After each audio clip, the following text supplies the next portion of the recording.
Bonjour nos chers auditeurs, lundi 17 mai s'est déroulée une conférence sur la gestion des mers et des océans, et plus précisément sur les tensions et rivalités dans les eaux à l'international. Alors plusieurs personnalités étaient présentes, il y avait notamment Liu Wandong, la deuxième vice-premier ministre de la République populaire de Chine, aussi Maria Zakharova, la directrice de l'information et de la presse du ministère russe des Affaires étrangères, ou encore Karambir Singh, le chef de l'état-major indien de la marine navale. Des activistes assistaient également à cette conférence. Nous avons d'ailleurs entendu Boyan Slat, le fondateur et dirigeant d'Ocean Cleanup, ainsi que Pia Klemp, une biologiste et militante des droits de l'homme à Sea Shepherd. De plus, une historienne, une juriste et une économiste étaient présentes afin d'appuyer leurs dires. Les interventions étaient donc précises et documentées et plusieurs avis s'opposaient, ce qui a rendu cette conférence assez dynamique et intéressante. Alors, plusieurs thèmes ont été évoqués, la sécurité maritime, l'extinction de certaines espèces marines, la répartition des espaces entre les différentes puissances, ainsi que les conflits que cela entraîne. Donc ce sont des sujets qui sont largement d'actualité de nos jours, notamment avec le réchauffement climatique, qui est un phénomène dont l'homme est responsable à 95%. Donc en plus de détruire la planète, l'être humain détruit ses ressources, notamment celles présentes dans les mers et océans, comme l'explique l'historien Pierre Royer. Donc il précise qu'on trouve dans les eaux des ressources halieutiques, essentiellement pour l'alimentation. Celles-ci sont de plus en plus valorisées, mais également des ressources maritimes stratégiques. Nous pourrions donc citer les hydrocarbures offshore, qui représentent 30% de la production mondiale de pétrole. Puis les océans représentent également une source de revenus pour le tourisme et les loisirs, avec les croisières ou encore la plaisance. Ainsi, les multiples ressources maritimes présentes sont synonymes de développement économique. Toutefois, ces ressources ne sont pas infinies, et un des problèmes soulevés dans cette conférence est justement la surexploitation de ces ressources et ses conséquences à l'avenir. Donc, comme l'a très bien souligné l'historien, nos ressources s'épuisent uniquement à cause d'enjeux de richesse et de puissance, à cause de l'égoïsme de certains États qui ne voient dans leurs actions qu'un intérêt financier, sans prendre en compte les destructions que cela engendre. On parle ainsi d'un intérêt à court terme. De plus, comme l'explique le spécialiste de la drogue et des crimes en mer, la criminalité transnationale s'est énormément implantée dans nos eaux. La vente de biens illégaux génère près de 870 milliards de dollars par an. Un enjeu économique d'une grande ampleur, mais qui menace la paix, la sécurité, la prospérité et surtout l'environnement. Même si Karine Langlois nous énonce que l'OMI est fermement engagée à ce que les transports maritimes respectent leurs obligations environnementales, le contrôle n'étant pas suffisant, personne ne respecte les lois et réglementations imposées. En parlant de manque de contrôle, les pirates sont les premiers à s'en réjouir. Toutefois, de plus en plus de pays mettent en place des mesures afin de lutter contre la piraterie. Par exemple, l'Inde, qui souhaite devenir la puissance dominante de l'océan Indien, économiquement et militairement, protège ses navires dans les zones très sensibles comme aux abords des côtes somaliennes. Par conséquent, sa marine, ainsi que des agents de protection armés, effectuent des patrouilles le long des différents axes. De même, selon Madame Zakharova, la création du Conseil de l'OTAN-Russie a permis à ses membres de se consulter sur les questions de sécurité maritime et contre la piraterie, donnant lieu à l'arrestation de centaines de pirates et empêchant des dizaines de tentatives de détournement. De plus, nous avons réussi à interviewer Maja Malkovich-Kostelak, la directrice exécutive de l'Agence européenne pour la sécurité maritime, qui nous a expliqué cela quant à la piraterie.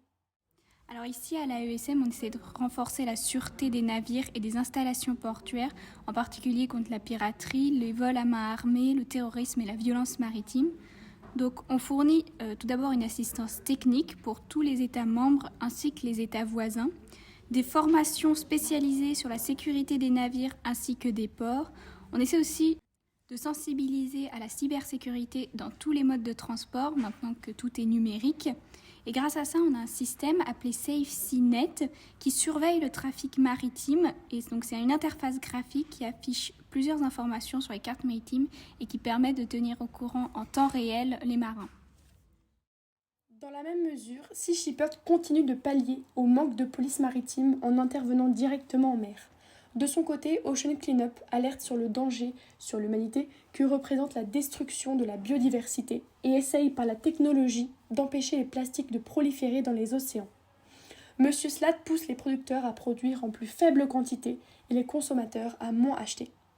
Le poisson, ce n'est pas plus de 2 fois par semaine, des préconisations que certains pays ont vraiment du mal à comprendre.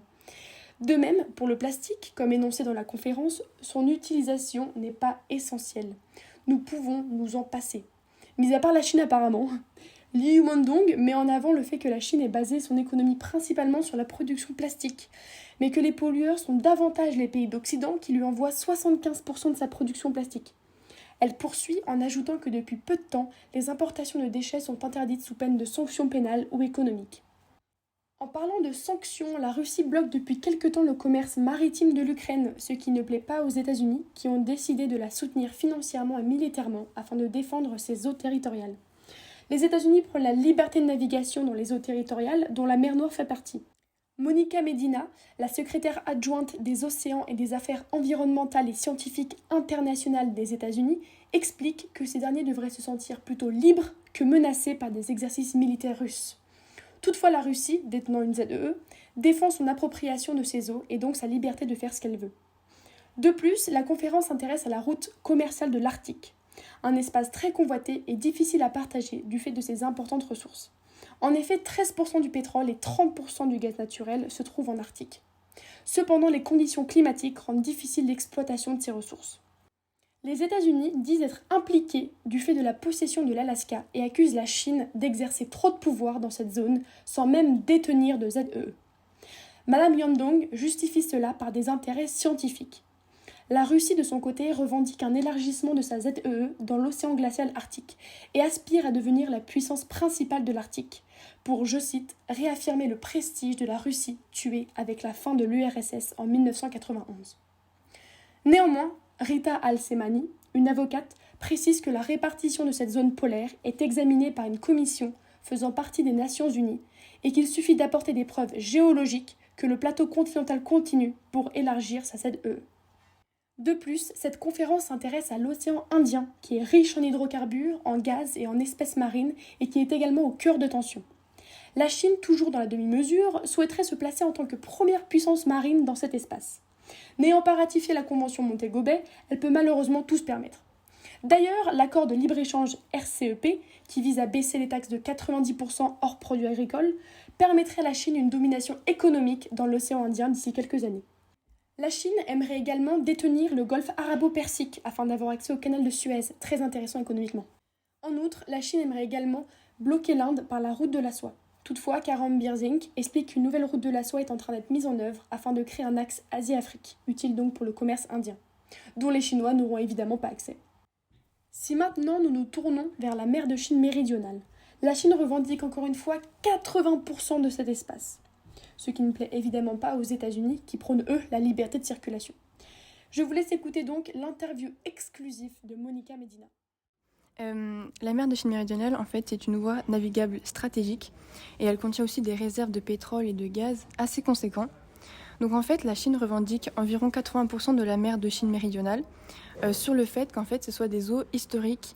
Donc c'est que la Chine, en fait, contrôlait cet environnement maritime. Mais ces revendications historiques, en fait, ne sont pas acceptées. Elles sont jugées en manque de fondement juridique par le tribunal de la Haye en 2016. Donc, en fait, un des buts de la Chine, c'est d'agrandir ces ZEE, donc ces zones économiques exclusives, pour avoir le droit de réglementer l'activité militaire. Donc, c'est-à-dire qu'elle pourrait interdire l'activité militaire d'autres pays dans ces ZEE. Ça, les États-Unis, pour nous, nous sommes totalement contre. Nous, on prône la liberté de navigation des navires militaires qui sont inscrits dans le droit international.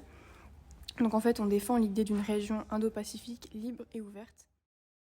De plus, durant la conférence, pays et associations s'affrontent. Sea Shepherd et Ocean Cleanup dénoncent l'Australie et sa politique climato-sceptique. Un paradoxe, sachant qu'elle détient une faune et une flore majestueuses qu'il est essentiel de préserver. Ces associations mettent en avant l'hypocrisie de cet État qui met des centaines de millions en jeu pour sauver ses coraux, mais qui soutient sur ces terres la construction d'une nouvelle mine de charbon qui sera la plus grande mine du monde. De plus, ces deux militants accusent l'Inde de déverser ses déchets dans l'océan sans prendre en compte les risques pour les espèces marines. Toutefois, pour finir en beauté, la conférence a décidé de traiter des solutions pour l'avenir. On y retrouve la diminution de consommation de poissons pour lutter contre la surpêche, et l'instauration d'une vraie réglementation dans les mers et océans afin d'éviter aux associations non gouvernementales de le faire. Ocean Cleanup, de son côté, propose d'intercepter les déchets au niveau des rivières à l'aide de navires pour éviter qu'ils se déversent dans les océans.